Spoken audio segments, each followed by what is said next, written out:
ఈ railway arch bridge ప్రపంచంలోనే ఎంతో ఎత్తైన ఫ్రాన్స్‌లోని ఈఫిల్ టవర్ కంటే సైతం 35 మీటర్ల ఎత్తులో నిర్మించారు.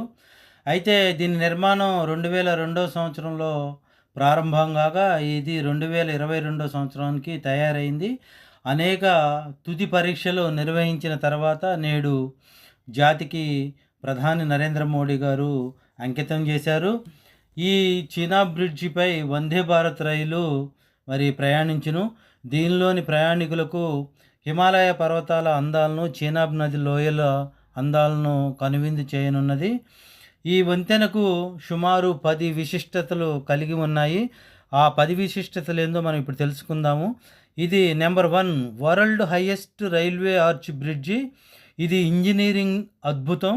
ఎందుకంటే ప్రపంచంలోనే ఈఫిల్ టవర్ కంటే కూడా ఇది ఎత్తైనది. నెంబర్ 2 ఈ చీనాబ్ నదిపై రైల్వే ఆర్చ్ బ్రిడ్జి 359 మీటర్ల ఎత్తుంది. ఇది ఈఫిల్ టవర్ల కంటే కూడా 35 మీటర్ల ఎత్తు ఎక్కువ.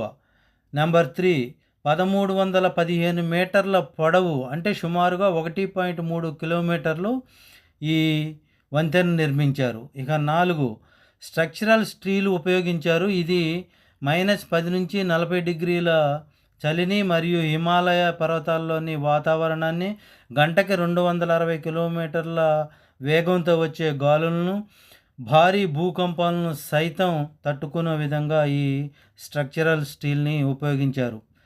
నెంబర్ 5 సహజంగా 100 కిలోమీటర్ల స్పీడ్తో మన భారతీయ రైళ్లు పరిగెడతాయి. కానీ ఈ చీనాబ్ వంతెనపై 260 కిలోమీటర్ల స్పీడ్ వెళ్ళినా తట్టుకునే విధంగా తయారు చేశారు. మరియు ఈ రైల్వే ఆర్చ్ బ్రిడ్జి లైఫ్ 120 సంవత్సరాలు ఉంటుందన్నమాట. నెంబర్ 6 దీనికి సుమారు 1500 కోట్లు ఖర్చు అయింది. హిమాలయ పర్వతాల్లోని వాతావరణ పరిస్థితులని ఎన్నో ఎదుర్కొని ఈ బ్రిడ్జిని నిర్మించారు. ఇక 7 పేలుల్ని తట్టుకునే విధంగా, భయంకరమైన భూకంపాలను సైతం తట్టుకునే విధంగా 26 కిలోమీటర్ల రోడ్లు, 400 మీటర్ల పొడవైన సొరంగాలు దీనిలో ఉన్నాయి.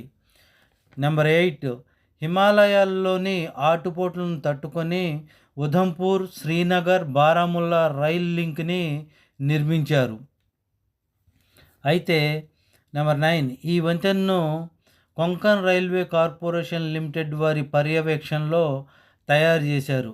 మరియు ప్రముఖ ఐఐటీలు, DRDO, geological survey of India వారి సలహా సహకారాలు కూడా తీసుకున్నారు.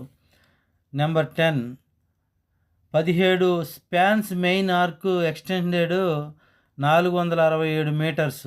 దీనివైపు 2 వందే భారత్ రైళ్లు కాట్రా శ్రీనగర్ వైష్ణోదేవి ఆలయం నుండి శ్రీనగర్కు 3 గంటల్లోనే ప్రయాణించును. గతంలో 6 నుంచి 7 గంటలు పట్టే ఈ ప్రయాణ సమయాన్ని 3 గంటలకు తగ్గించారు. నిజంగా ఇది భారతదేశపు ఇంజనీరింగ్ అద్భుతంగా కూడా మనం చెప్పుకోవచ్చును.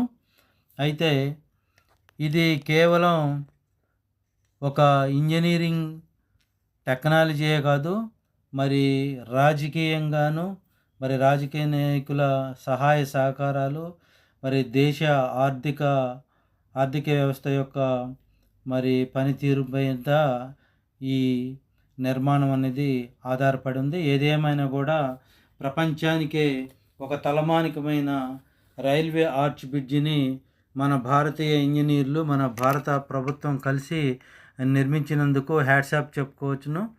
ఇది ప్రపంచ దేశాలకు ఒక రోల్ మోడల్గా కూడా నిలుస్తుంది. ఇలాంటి మంచి వీడియోలతో మళ్ళీ కలుస్తాను. జై హింద్.